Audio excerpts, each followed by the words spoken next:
एक 5 सेंटीमीटर लंबी वस्तु, जो वस्तु की लंबाई दी गई है, वस्तु की लंबाई किससे लिखी जाती है? एच से लिखी जाती है। और एच का मान कितना दे रहा है हमको? 5 सेंटीमीटर। वस्तु 40 सेंटीमीटर फोकस दूरी वाले उत्तल लेंस के सामने मुख्य अक्ष पर 20 सेंटीमीटर की दूरी पर रखी है। तो जो उत्तल लेंस की फोकस दूरी दे रहा, कह रहा 40 सेंटीमीटर फोकस दूरी वाले, तो उत्तल लेंस की फोकस दूरी एफ बराबर कितना है? 40 सेंटीमीटर है।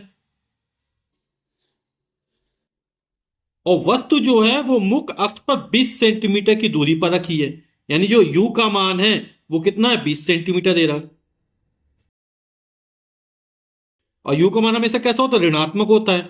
और उत्तल लेंस की फोकस दूरी कैसी होती है? धनात्मक होती है। कह रहा लेंस द्वारा बने प्रतिबिंब की स्थिति, यानी प्रतिबिंब कहां प्राप्त होगा, यानी वी का मान ज्ञात करना है। प्रकृति एवं आकार ज्ञात करना है। तो वी का मान हमको ज्ञात करना है, और वस्तु की लंबाई कितनी है, यानी एच डैश का मान हमको ज्ञात करना है। तो वी का मान ज्ञात करने के लिए हम लेंस के सूत्र का प्रयोग कर देते हैं। और लेंस का सूत्र क्या है?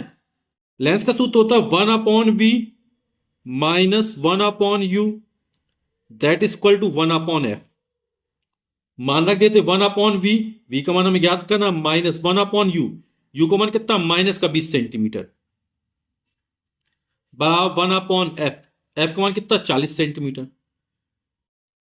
माइनस माइनस प्लस हो जाएगा, 1/20 हो जाएगा प्लस का। जब बराबर के उस तरफ ले जाएंगे तो माइनस हो जाएगा।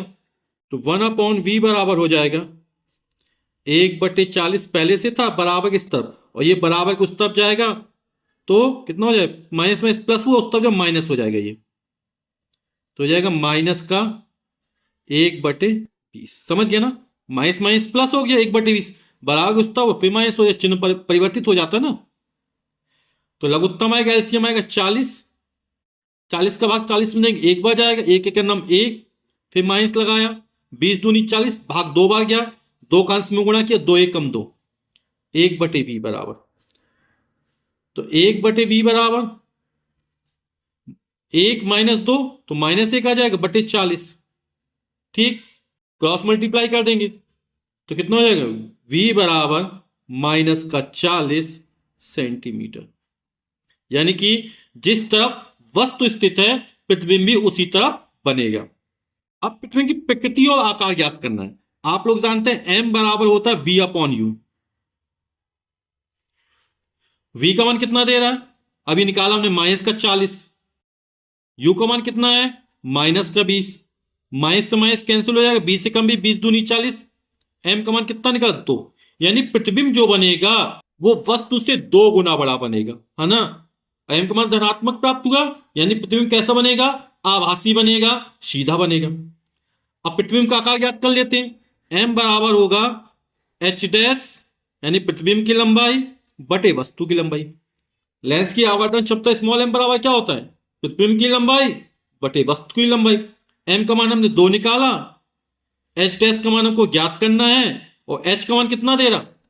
जो वस्तु की लंबाई वो 5 सेंटीमीटर है, तो ये 5 रख दिया, 5 दूनी 10, तो h डैश का मान निकल आएगा 10 सेंटीमीटर। यानी जो प्रतिबिंब की लंबाई है वो 10 सेंटीमीटर है। तो जो प्रतिबिंब है वो वस्तु की ओर लेंस से 40 सेंटीमीटर की दूरी पर दुगने आकार का, आभासी तथा सीधा बनेगा। ठीक, अब किरणार्थ खींचना है तो किरणार्थ खींचते हैं। तो ये उत्तल लेंस, इसका फोकस ये एफ है, और ये एफ डैश मान लेते हैं। ठीक है, 40 सेंटीमीटर की दूरी पर है। लेंस से वस्तु की दूरी कितनी है? 20 सेंटीमीटर है। और यहां पर यह कोई वस्तु उत्तल लेंस से 20 सेंटीमीटर की दूरी पर रखी है। अब इसका प्रतिबिंब देखना है कहां पर बनता है ना। तो एक किरण क्या चलेगी? मुख्य अक्ष के समांतर चलेगी, अपवर्तन के पश्चात कहां से होकर जाएगी? फोकस से होकर जाएगी। ये मुख्य अक्ष के समांतर चली और कहां से होकर जाएगी? फोकस से होकर जाएगी। तो ये किरण फोकस से होकर जा रही है। प्रतिबिंब बनाने के लिए हमें 2 किरणों की आवश्यकता पड़ती है।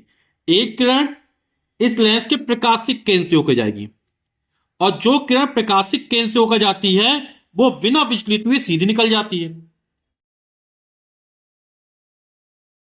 तो दूसरी किरण ये इस तरह सीधी निकल जाएगी। ये तो आगे कहीं मिलेंगी नहीं, है ना, क्योंकि ये फैल रही है, इनके बीच की दूरी बढ़ रही है, तो इसको पीछे की तरफ बढ़ाना पड़ेगा। इसी तरह इस वाली किरण को पीछे तरफ बढ़ाते हैं, तो ये किरणें यहां पर आकर मिल रही। तो यहां पर इस वस्तु का प्रतिबिंब यहां पर बन जाएगा ना। और ये कैसा है, इससे दुगना बड़ा है, ठीक। और यहां से ये जो दूरी होगी वो कितनी होगी, 40 सेंटीमीटर है ना, क्योंकि वस्तु की यहां से दूरी कितनी है, 20 सेंटीमीटर है। तो जो प्रतिबिंब बन रहा है वो वस्तु की ओर बन रहा है, इस लाइन से 40 सेंटीमीटर की दूरी पर बन रहा है ना, सीधा बन रहा है, यानी आभासी बन रहा है, ठीक है। तो ये किरण आरेख बन गया। ये कोई ए बी वस्तु है जिसका प्रतिबिंब ए डैश बी डैश पर बन रहा है। ये वस्तु की लंबाई h मानी थी हमने, तो प्रतिबिंब की लंबाई h डैश है। ये 5 सेंटीमीटर लंबाई का है, तो ये जस्ट डबल है, दोगुना है, ठीक।